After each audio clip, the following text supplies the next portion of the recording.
Nah, saudara-saudara, terkait dengan tema hari ini, saya mau bertolak dari bacaan yang kedua, soal ucapan, soal lidah. Ya. Pertanyaan paling mendasar itu gini, saudara. Pertanyaan paling mendasar itu begini. Kenapa lidah itu jadi begitu penting? Kenapa ucapan jadi sebuah hal yang sangat penting? Kenapa lidah jadi penting? Sampai di dalam Alkitab, seingat saya, ini dibahas satu perikop khusus. Seingat saya nih, di bagian lain Alkitab nggak ada yang dibahas khusus tentang anggota tubuh yang lain. Nggak ada pasal khusus tentang mata, nggak ada pasal khusus tentang telinga. Mata disebutkan, iya, telinga disebutkan. Yang lain disebutkan, gigi disebutkan dan segala macam, telinga disebutkan. Tapi yang bicara khusus satu pasal tentang anggota tubuh itu, seingat saya hanya lidah yang dibicarakan satu perikop khusus nih. Jadi itu pertanyaan penting Bapak Ibu Saudara-saudara. Apa pentingnya lidah? Apa pentingnya ucapan? Sampai luar biasa ini dibahas khusus satu pasal, satu perikop gitu. Apa pentingnya? Kenapa ucapan jadi sebuah hal yang penting sekali? Ketika orang sembarangan saja keluar ucapan, hari ini firman Tuhan bilang, hati-hati. Para lulu itu apa itu? Mikir dulu, jangan bicara dulu baru mikir dulu baru bicara itu. Dan saudara-saudara, karena itu penting sekali. Kenapa lidah penting? Kenapa ucapan penting? Kalau dalam dunia kedokteran ada dokter mata, ada dokter THT ya. Ada lagi THT kiri, THT kanan, saya atau enggak ada ya. Dokter mata, dokter telinga ada. Dokter apa lagi ada? Tapi setahu saya enggak ada dokter lidah ya. Enggak ada. Lidah khusus itu nanti kalau kita tuh penjual coto baru tanya, lidah gitu. Nah, saudara-saudara, karena itu pertanyaan pentingnya. Kenapa lidah penting? Ya. Kenapa ucapan itu penting? Saking pentingnya lidah, saking pentingnya ucapan, tadi bagian awal dari surat Yakobus katakan, jangan jadi guru gitu. Wah, nah budak guru ini deh. Jangan jadi guru, pasti bukan hanya maksud guru, tapi bukan hanya profesi guru, tapi semua orang yang sering menasehati, sering memimpin, sering memberikan wejangan, sering menasehati, hati-hati katanya, jangan sebab apa, ukurannya bakal lebih berat gitu. Kalau orang lain salah ngomong, ya nggak apa-apa, tapi kalau yang salah ngomong pemimpinnya, saudara-saudara yang kekasih di dalam Tuhan Yesus Kristus, karena itu pertanyaan pentingnya. Kenapa ucapan jadi begitu penting? Kenapa lidah jadi penting? Hari ini paling tidak saya ingin bicara tentang 3 hal, tentang 3 poin. Kenapa ucapan itu penting, kenapa lidah itu penting. Yang pertama saudara-saudara, Yakobus pasal 3, bacaan yang kedua tadi, Yakobus 3 ayat 11 sampai 12. Firman Tuhan bilang begini nih. Yakobus 3, 11 dan 12. Firman Tuhan bilang begini. Adakah sumber memancarkan air tawar dan air pahit dari mata air yang sama? Adakah sumber air itu memancarkan mata air yang pahit dan mata air yang tawar itu dari mata air yang sama? Saudara-saudaraku, adakah pohon ara dapat menghasilkan buah zaitun? Dan adakah pokok anggur dapat menghasilkan buah ara? Kalau pokok anggur, harusnya buah anggur yang dihasilkan. Kalau dia pohon ara, harusnya buah ara yang dihasilkan. Demikian juga mata air asin tidak dapat mengeluarkan air yang tawar. Kalau dia mata air asin, nggak mungkin air yang dikeluarkan itu tawar. Apa artinya saudara-saudara? Saya pikir jelas. Ucapan jadi penting sebab apa? Ucapan ternyata jadi identitas kita. Jadi kalau kata-kata kita selalu menyakitkan, tiap kali keluar, mapadi tahu, tiap kali keluar tersinggung tahu, tiap kali keluar orang terluka, orang bilang, saranisia korkiko. Ada orang yang, saya tahu, ada orang yang suka dihindari orang. Ampo menyut pak, tabel lele, tati lele bangu pandita. Tersinggung kike makadeng, lebih orang menghindar, saudara. Jadi Alkitab hari ini perlihatkan ucapan penting. Pertama, ucapan itu adalah identitasmu. Kalau kau Kristen, pengaku kepada Kristus, pemelo hidup ketulilian itu. Jangan semua keluar dari mulut gitu. Coba saudara-saudara, kalau lihat, jadi bahasa itu jadi identitas kita. Teman-teman lihat tadi bacaan Injil. Yesus bilang begini sama orang murid-muridnya. Menurut orang mindana. Orang yang bilang Yohanes Pembaptis, ada yang bilang Elia, ada yang bilang siapapun. Oke, itu menurut orang. Tapi menurutmu kalian mindana. Coba bayangkan. Pertanyaannya, apa karena tandai pongai sutulam penana? Pasti na tandai. Lalu kenapa Tuhan tanya? Tuhan mau Petrus ucapkan. Kalau kau memang pengikut Kristus, pokade. Makanya orang bilang, saya kira lu pokade Pak Pendeta, saya kira lu malam gereja pasti na tandai sama pongai sulam. Oh bukan, na tandai ya pongai su. Tuhan kasih kau mulut biar kau ucapkan kau adalah pengikut Kristus. Kecuali kalau kau sudah tidak mau ucapkan, ya lain itu buruk lagi. Jadi saudara-saudara, kenapa mulut penting? Mulut itu apa? Identitas kita, ucapan kita, identitas kita. Ya. Ada orang bilang, Saya cerita nih, seorang bapak lagi habis pakai baju rapi, kemeja lengan panjang, dasi, dia bawa secangkir kopi di satu hotel mau sarapan, dia bawa secangkir kopi, tiba-tiba ada seorang anak lari, dia tabrak bapak itu dan kopinya tumpah. Saya tanya Bapak Ibu, kenapa kopi tumpah? Karena apa? Pasti kita bilang karena ditabrak. Oh iya, karena ditabrak. Tapi sebenarnya ada sebab yang lain. Bukan hanya karena dia ditabrak, tapi karena dia bawa kopi. Yang saya mau bilang begini nih. Kita seringkali suka pakai alasan, setiap kali orang ada kesalahan orang lain, kita keluarkan kata-kata. Kita keluarkan, karena salah apa pandita, ya karena tersinggung lu, makanya aku patah sunah. Saya bilang begini, jangan jadi alasan. Ya, betul karena dia ditabrak, tapi sebenarnya dia kopinya itu tumpah, karena memang apa, dia bawa kopi. Kebetulan, kalau orang senggol kita, kalau memang tidak ada kopi dalam diri kita, nggak bakalan keluar itu. Tapi sering kali keluar dan kita suka salahkan orang lain. Soalnya yang tabrak dan segala macam. Karena apa? Memang banyak kopi yang pahit di dalam diri kita. Spontan banget tasu. Jadi begitu dan sini, wah, semua nama-nama binatang disebutkan. Hafal dia. Coba bayangkan dia. Saya bilang, kalau tidak ada dalam hatimu, namun lesa, aku tahu. Orang tabrak pun hidupmu. Kalau memang barang itu nggak ada di dirimu, nggak akan keluar. Tapi karena memang semua itu banyak sekali di dalam, baru kesenggol dikit, tas tuh sangat baik. Ya kan? Jadi jangan salahkan orang. Kenapa kopinya tumpah? Karena ditabrak. Oh enggak juga. Oke, satu ditabrak. Tapi kalau memang nggak ada kopi dia bawa, nggak akan keluar kopi yang pahit itu. Tapi kita kan begitu mudah. Sedikit persoalan, tasuna salamai. Wah.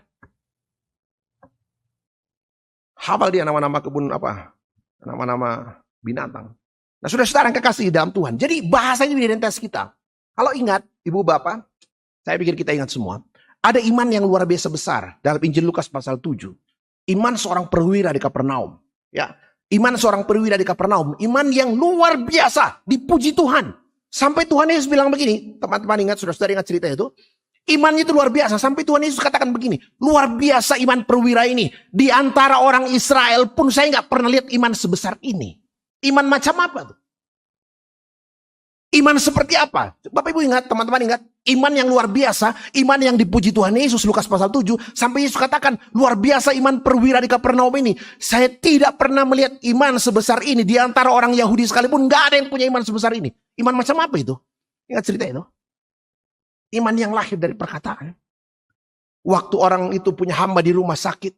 Lantas kemudian dia berasa tidak layak untuk terima Tuhan di rumah.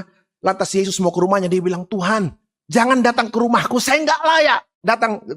Terima Tuhan di rumah. Nggak usah datang ke rumahku, Tuhan, just say a word. Katakan saja sepatah kata, dan saya percaya hambaku di rumah akan sembuh. Katakan sepatah kata, apa yang pokoknya ada, pasti jadi.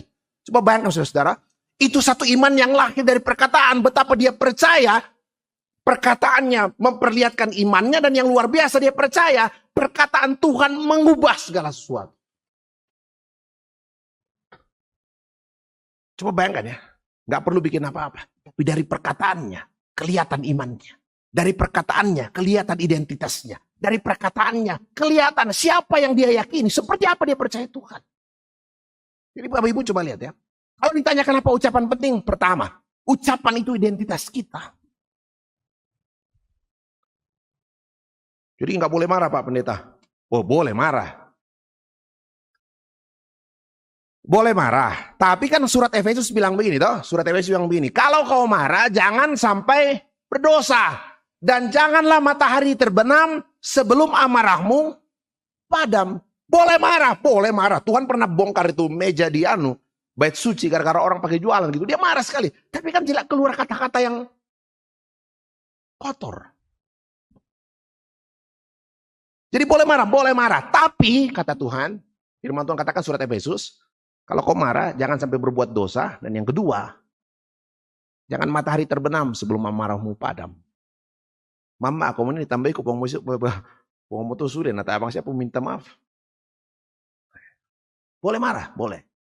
Tapi ingat, jangan keluarkan kata. Tapi yang nasing kelima Pak Pendeta, aku mata anak kata aku pecah sunah sengi.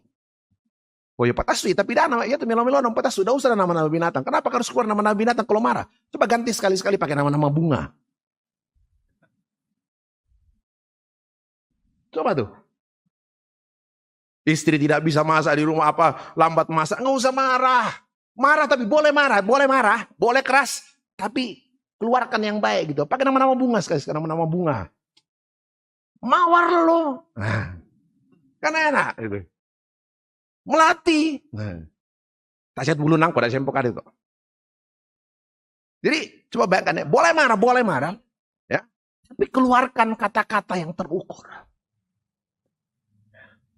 Saya pikir jelas ya, bahasa itu apa? Identitas. Boleh marah. Tapi jangan sampai kau berdosa dan jangan matahari terbenam sebelum padam amarahmu. Milik koko malah sengkyoko. Milik koko malah dibuka matamu malah sengkyomku. Jadi no ya tuh. Mana yang milik ya? Lama akal mau susibang ke material kalian. Itu saudara. Jadi yang pertama, kenapa ucapan penting? Pertama, bahasa itu apa? Identitasmu. Bahasa itu ucapan kita itu jadi identitas kita. Memperlihatkan imanmu dan Tuhan mau kau ucapkan dengan baik. Saudara-saudara yang kekasih dalam Tuhan. Itu yang pertama. Yang kedua, kenapa ucapan penting Bapak Ibu Saudara-saudara? Harus kita pikir dengan baik. Yakobus pasal 3 ayat 1. Ya. Yang bagian pertama tadi, nakostep. Saudara-saudaraku, janganlah banyak orang di antara kamu mau menjadi guru. Ya. Jangan mau jadi guru. Tak syarat, bukan guru aneh, maksudnya bukan guru saja gitu. Tapi semua orang yang kira-kira punya keinginan suka menasehati, termasuk pendeta gitu, majelis gereja. Sebab apa? Sebagai guru kita akan dihakimi menurut ukuran yang lebih berat. Yang pertama saudara-saudara, coba lihat ya, ini ternyata sebagai guru kita akan dihakimi dengan ukuran yang lebih berat. Yang saya mau katakan ini, ucapan itu penting sebab apa? Ucapan itu punya konsekuensi penghakiman. Jadi jangan sembarang dikasih keluar. Ada penghakimannya. Bapak Ibu ingat siapa yang mati gara-gara ucapannya? Siapa yang mati gara-gara ucapannya? Siapa yang pernah jadi sakit? Dihukum Tuhan karena ucapannya. Dua saudara Musa, Miriam dan Harun, itu kena penyakit kusta. Gara-gara apa? Ucapan. Dia kata-katain Musa kan. Bilangan 12, 8-10. Bilangan 12 ayat 8-10 saya bacakan Bapak Ibu. Kita dengarkan. Dia bilang gini. Berhadapan-hadapan, bilangan 12 ayat 8-10. Berhadap-hadapan aku berbicara dengan dia, terus terang. Dengan Musa maksudnya, terus terang kata Tuhan ya. Bukan dengan teka-teki. Dan ia memandang rupa Tuhan. Musa itu melihat rupa Tuhan. Mengapakah kamu tidak takut mengata-ngatai hambaku Musa? Katai kau mataku, maka kadang-kadang. Ini yang ditegur nih Harun dan Miriam, dua orang saudaranya Musa. Sebab itu bangkitlah murka Tuhan terhadap mereka, lalu pergilah ia, dan ketika awan telah naik di area atas kemah, maka tampaklah Miriam kena kusta, putih seperti salju. Ketika Harun berpaling pada Miriam, maka dilihatnya bahwa dia kena kusta. Miriam kena kusta. Ada sikapnya Musa yang kau tidak setuju, oh tanam tumbah. Kau berbeda pendapat dengan dia, boleh. Tidak mau kata-katai. Jadi Bapak Ibu lihat, ucapan itu punya konsekuensi penghakiman. Siapa orang yang mati gara-gara ucapannya? Siapa? Yang dibilang ditampar malaikat Tuhan. Herodes. Pemimpin. Ya. Kisah Rasul 12, 21-23. Kisah Rasul 12, 21-23. Dan pada suatu hari yang ditentukan, Raja Herodes mengenakan pakaian kerajaan, lalu duduk di atas tahta dan berpidato kepada rakyatnya. Dan rakyatnya bersorak, wah karena jago lima maka ada Herodes dengan pakaian kerajaan. Dia duduk di atas tahta, dia berbicara kepada rakyat. Dan rakyatnya bersorak membalasnya. Ini suara Allah dan bukan suara manusia. Dan seketika itu juga ia ditampar malaikat Tuhan. Karena ia tidak memberi hormat kepada Allah, ia mati dimakan cacing-cacing. Saudara-saudara, Alkitab bilang ucapan itu penting, lidah itu penting. Sebab apa? Lidah itu punya konsekuensi penghakiman. Jadi jangan sembarang bicara gitu. Apa-apa jo kelama tumbe jo. Dan ada orang yang bangga sekali kalau bisa kasih takut orang. Wah, ku pala seki mata Bapak pendeta ku kada-kada bisa, tak bisa mapan pokar ku yo. Disuruh anasa do sama nih. Mangkau kau natap pele po mo tuh. Hati-hati saya bilang, Herodes, seorang raja, pakai pakaian kerajaan, duduk di atas tahta. Kalau dia sembarang ngomong, Tuhan tampar. Jaga mulut, jaga ucapan, sebab apa? Mulut kita punya konsekuensi penghakiman.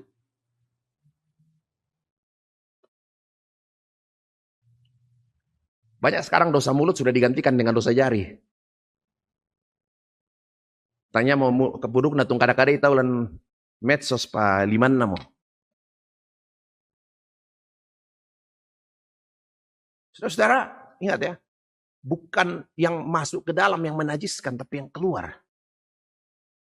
Mulut kita, ucapan kita, bibir kita. Jadi saudara ingat, kenapa lidah penting? Sebab apa? Ucapan, bibir kita, lidah kita punya konsekuensi penghakiman. Matius 12, 36, 37.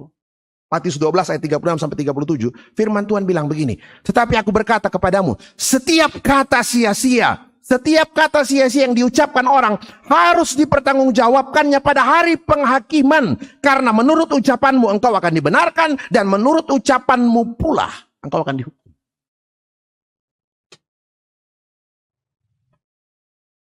Jadi mulai mikir-mikir kan. Nah, latihlah di rumah ibu-ibu nanti kalau marah. Coba latih-latihlah keluar ke nama-nama bunga. Kan mantap juga.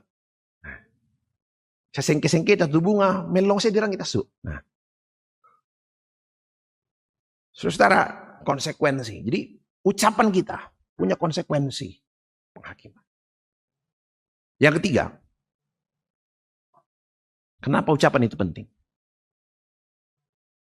Dampak kata-kata itu luar biasa, saudara-saudara. Ya. Identitas kita, dia punya konsekuensi penghakiman. Ayat 4-6 dalam bacaan yang kedua. Yakobus 3 ayat 4-6. Dan lihat saja kapal-kapal, walaupun amat besar dan digerakkan oleh angin keras, namun dapat dikendalikan oleh kemudi yang amat kecil menurut kehendak jurumudi. Demikian juga lidah. Walaupun suatu anggota kecil dari tubuh, namun dapat memegahkan perkara-perkara yang besar. Lihatlah, betapapun kecilnya api yang dapat membakar hutan yang besar. Lidah pun adalah api, yang merupakan suatu dunia kejahatan mengambil tempat di antara anggota-anggota tubuh kita sebagai sesuatu yang dapat menodai seluruh tubuh. Dan menyalakan roda kehidupan kita, sebab ia sendiri dinyalakan oleh api neraka. Saudara, ucapan itu punya dampak yang besar sekali. Gara-gara ucapan, istri bisa minta dikasih turun di tengah jalan dari mobil. Gara-gara saya ingat dulu seorang kawan, saya pergi besuk orang sakit, yang saya nggak usah sebut sakitnya, dia sakit, harus kemoterapi. Pak Pendeta, lu nih nama besuk Pak Pendeta? Pokoknya. Kadang saya suka pergi rame-rame, tapi sebenarnya saya lebih suka kadang sendiri, karena biasanya kalau lihat orang sakit, dia butuh percakapan lebih privacy gitu, privasinya harus dijaga. Saya ikut Pak Pendeta. Ya sudahlah, saya ikut, ku sangat asyana budak bang lama akaran, orang budu kami ikut tanah. Wah, sakit apa nih? Oh sakit ini, waduh, sama tetanggaku ini, sakit begini juga. Terus sudah meninggal nih. Wah, kok kayak ada orang kusulan nih itu inate. Coba bayangkan itu kata-kata yang dia keluarkan, dia tidak tahu. Siat itu makanan sudah aku tetap abang mau tangga. Efeknya orang yang dengar itu daun bisa, nggak tidur dia 2 malam nih. Ucapan itu betul-betul bisa mempengaruhi hidup orang, saudara-saudara. Teman-teman ingat, Bapak Ibu ingat, kisah di perang Korea dulu, Amerika dengan Korea Utara, itu banyak sekali tingkat bunuh diri tentara Amerika. Tingkat bunuh diri tentara Amerika itu tinggi sekali. Kenapa? Jadi mereka ditahan tapi kemudian banyak sekali yang bunuh diri di penjara. Tahu diapain? Apakah disiksa di dalam? Disuruh push up, disuruh squat jam dan segala macam? Tidak. Bukan dihukum. Mereka bunuh diri, dibuat down mentalnya. Dengan apa? Kata-kata. Bagaimana caranya? Semua surat yang dari keluarga mereka, istri anak mereka di Amerika, Semua surat yang dikirim buat mereka di penjara itu disortir, diseleksi gitu. Semua surat-surat yang isinya baik, oh anakmu ranking 1, dan segala macam, itu di stop, tidak diberikan ke mereka. Jadi mereka hampir tidak pernah menerima berita-berita yang positif untuk mereka. Yang diteruskan itu semua berita-berita yang jelek. Masaki anakmu, istrimu tidak tahu pergi sama siapa. Ya nasang tuh di taruh. Coba bayangkan. Akibatnya coba kalau orang tiap hari diisi dengan seperti itu. Betul-betul ambruk. Bapak Ibu coba bayangkan. Setiap hari bono tasu terus keluar terus itu kata-kata. Keluar kata-kata. Berapa banyak suami kita dengar, istri kita dengar, anak-anak kita dengar. Ucapan-ucapan yang menguatkan mereka. Susir kok susir kok kamu pa, tidak juga kamu ikutian. Wah.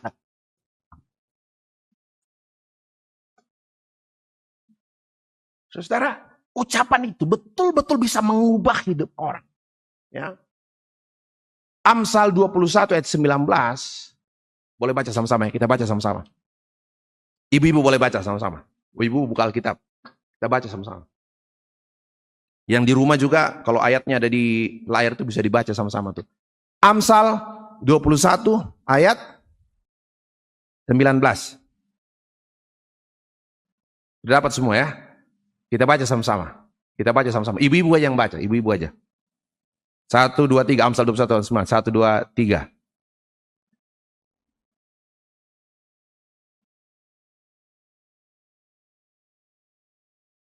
Oh. Tanya saya kumpul karet ya, makanya nu kada kumpul karet nak. Saudara-saudara, coba lihat ya. Padang gurun itu apa? Padang gurun itu tempat yang paling gersang, tidak ada kehidupan.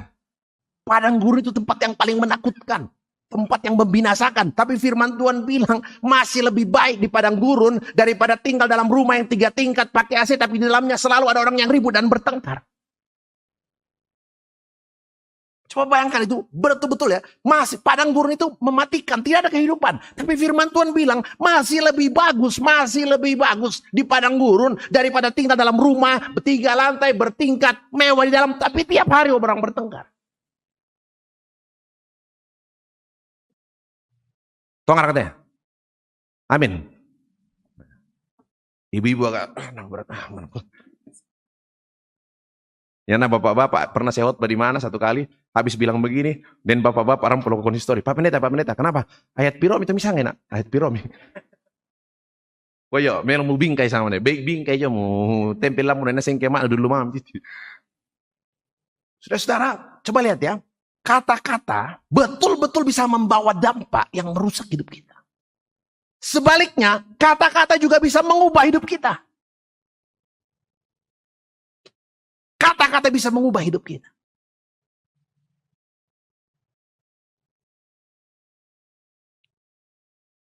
Yesus itu Mesias. Dia keturunan siapa? Daud, oke. Dan di atasnya lagi dari 12 anak Yakub. Bukan, anak Yakub. Dari 12 suku Israel, dari suku mana? Yehuda. Pertanyaannya, kenapa Mesias harus datang dari Yehuda? Dalam kitab Wahyu dikatakan Lion of Judah, singa Yehuda. Lambangnya suku Yehuda itu singa. Kenapa Mesias Kristus harus datang dari Yehuda? Suku Yehuda. Yehuda itu anak keberapa? Anak keempat. Dia bukan anak pertama. Dia juga bukan anak bungsu. Dia juga bukan anak yang paling disayang. Dia anak keempat yang bahkan punya skandal dalam hidupnya. Tapi Mesias datang dari Yehuda. Kenapa Mesias datang dari Yehuda?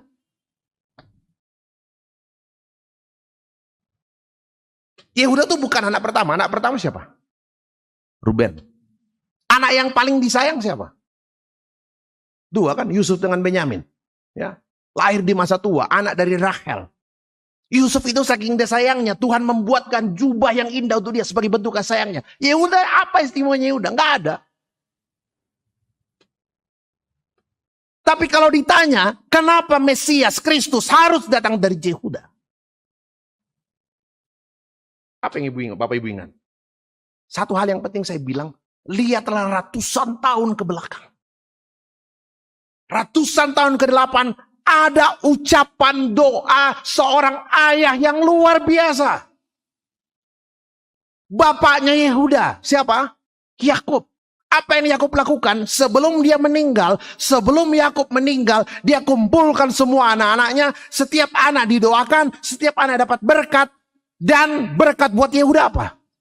Yang diucapkan, didoakan. Jadi coba lihat ya, sebelum meninggal, satu-satu yang diucapkan seorang ayah adalah dia panggil anaknya, dia doakan, dia diucapkan berkat untuk anak-anaknya. Jadi nggak pusing yang lain. Panggil anaknya ya, yaitu padangnya teh bagi talumang ya sudah umleh. Bukan. Yang diucapkan seorang ayah di akhir hidupnya. Yang dipilih oleh seorang ayah di hidupnya, diucapkan doa, diucapkan berkat di akhir hidupnya. Yesaya kitab Kejadian pasal 49. Saya bacakan saudara-saudara. Luar biasa ini.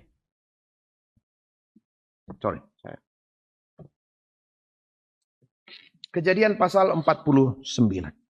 Coba lihat firman Tuhan saudara-saudara. Semua anak diberkati. Jadi yang Yakub pilih untuk dilakukan sebelum dia meninggal, yang dia lakukan apa? Dia panggil anak-anaknya, dia doakan, dia ucapkan doa, dan dia ucapkan berkat. Saya bacakan saudara-saudara. Kejadian 49. Kemudian Yakub memanggil anak-anaknya dan berkata, datanglah berkumpul supaya kuberitahukan kepadamu apa yang kamu alami di kemudian hari. Berhimpunlah kamu dan dengarlah ya anak-anak Yakub. Dengarlah kepada Israel ayahmu. Ayat 3. Ruben, engkau anak sulungku, kekuatan dan permulaan kegagahanku. Engkau lah yang terutama. Dan segala macam. Semua dapat berkat. Berkat buat Yehuda ayat 8. Berkat buat Yehuda ayat 8. Apa yang firman Tuhan katakan di sana? Yehuda, engkau akan dipuji oleh saudara-saudaramu. Tanganmu akan menekan tengkuk musuhmu. Kepadamu akan sujud anak-anak ayahmu. Padahal Yusuf itu paling sugi itu. Kepadamu akan sujud anak-anak ayahmu. Yehuda adalah seperti anak singa. Setelah menerkam, engkau naik ke suatu tempat yang tinggi, hai anakku. Ia meniarap dan berbaring seperti singa jantan atau seperti singa betina. Siapakah yang berani membangunkannya? Ayat 10. Tongkat kerajaan tidak akan beranjak dari Yehuda, ataupun lambang pemerintahan dari antara kakinya, sampai dia datang yang berhak atasnya, maka kepadanya akan takluk bangsa-bangsa. Orang bilang, kenapa Mesias harus dari Yehuda? Saya bilang, yang saya ingat, oke, rencana Tuhan, kedaulatan Tuhan itu pasti. Tapi yang saya ingat adalah, itu terkait sekali dengan doa, ucapan seorang ayah Israel di akhir hidupnya. Yang dia lakukan, yang dilakukan seorang ayah di akhir hidupnya, yang dia pilih untuk lakukan adalah, dia panggil anaknya, dan diucapkannya doa dan berkat. Yang ternyata jadi kenyataan di kemudian hari. Jadi coba lihat saudara-saudara. Penting sekali ucapkan yang baik. Penting sekali ucapkan yang baik. Nanti pulang ke rumah, pikirkanlah. Ucapan-ucapan yang baik, yang bisa mengubah hidup anak, yang bisa mengubah hidup orang lain. Luar biasa. Ucapan kita itu. Biasa ku tangga-tangga, namun ku cita su, namun namun beri kompas sulit ya. Saya ingat ya saudara-saudara. Abram itu diubah namanya jadi Abraham. Abram, Bapa yang Maha Tinggi, diubah namanya jadi Abraham, Bapa bagi banyak bangsa. Abram, Bapa yang Maha Tinggi, diubah namanya jadi Abraham, Bapa bagi banyak bangsa. Saya mau tanya, kapan nama Abraham diubah? Sebelum Ishak lahir, ataukah sesudah Ishak lahir? Kalau orang Toraja, Pendeta Alfred, berubah namanya jadi Papa Nadia, kapan? Sebelum Nadia lahir atau sesudah Nadia lahir? Oh sesudah lah, masa sebelum bisa Papa Nadia umpamu itu. Pasyarkan Nadia anak-anak nasambunan. Jadi coba bayangkan ya. Kapan diubah? Sesudah anak lahir. Tapi kalau Abraham, Bapa yang maha tinggi, diubah jadi Abraham, Bapa bagi banyak bangsa, kapan diubah? Sebelum Ishak lahir atau sudah Ishak lahir? Sebelum Ishak lahir. Kenapa? Coba bayangkan ya. Abang siapa anda dia anak nemu Misa. Malam-malam melakukannya, Abraham, Bapa bagi banyak bangsa. Berkanku Bapa bagi banyak bangsa, nasi yang kemis ayo tuh teh.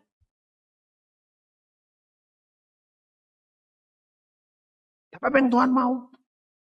Tuhan mau saya imani apa yang diucapkan orang lain. Makanya biasa ketemu kalau di gereja anak-anak muda yang sekolah kedokteran. Baru semester 1, semester 2. Selamat hari Minggu, Bu Dokter. Wah, bang siapa tuh dokter? Aminkan bahkan itu. Benyamin, Bapak Ibu ingat, anak bungsu yang lahir terakhir itu dari Rahel, anak Yakub, Israel. Benyamin, Bapak Ibu ingat, Benyamin itu dilahirkan kemudian ibunya meninggal. Ya kan? Bapak Ibu ingat, siapa nama pertamanya Benyamin sebelum Benyamin? Dennya sangat dulu. Benoni. Apa artinya Benoni? Benoni itu artinya putra kesedihanku. Mapadi nari katena dari tipiate. Matin doana. Makanya dikasih nama Benoni. Tuhan bilang apa? Sonde itu sangat. Nah, oleh posang tuh. Nama itu hanya akan selalu mengingatkan anak itu bahwa gara-gara dia mamanya meninggal. Jangan pakai nama itu. Ganti namanya. Dari Benoni jadi apa? Benjamin. Benjamin artinya apa? Putra tangan kananku, putra keteguhanku, putra kekuatanku. Oh, sang abang hari ini. Jadi kuku hati-hati kita sang itu sebab setiap nama punya makna, setiap nama punya doa, setiap nama punya pengharapan. Oh, mulang sonde pun labang sangan atau. Apalagi kita raya biasa main lomel sangan atau di sonde, wah kami kadang yang mudah nih.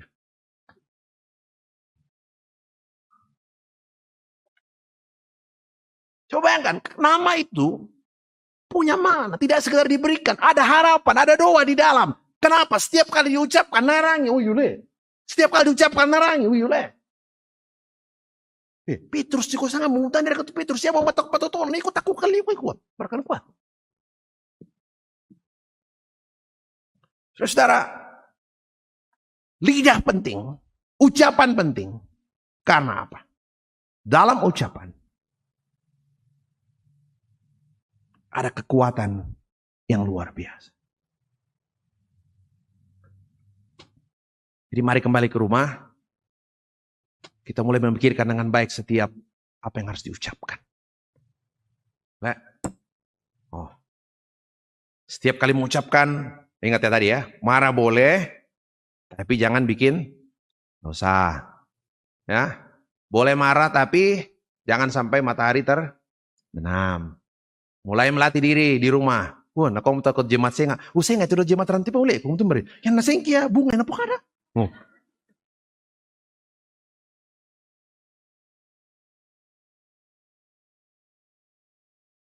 Bahasa harus jadi identitas kita. Yang kedua, bahasa itu punya konsekuensi penghakiman. Karena itu mari kita gunakan dengan sebaik-baiknya. Dan ingatlah bahwa kata-kata itu bisa mengubah hidup banyak orang. Setiap kata yang positif mengubah hidup orang. Setiap kata-kata yang bermakna mengubah hidup orang. Kita mau mengatakan, kita mau di rumah kita. Setiap hari mereka mendengarkan kata-kata yang memberikan berkat untuk mereka. Saudara-saudara, jadilah hamba Tuhan yang setia dengan ucapan yang sungguh berkenan kepada Tuhan. Tuhan menolong, Tuhan memberkati saudara-saudara sekalian.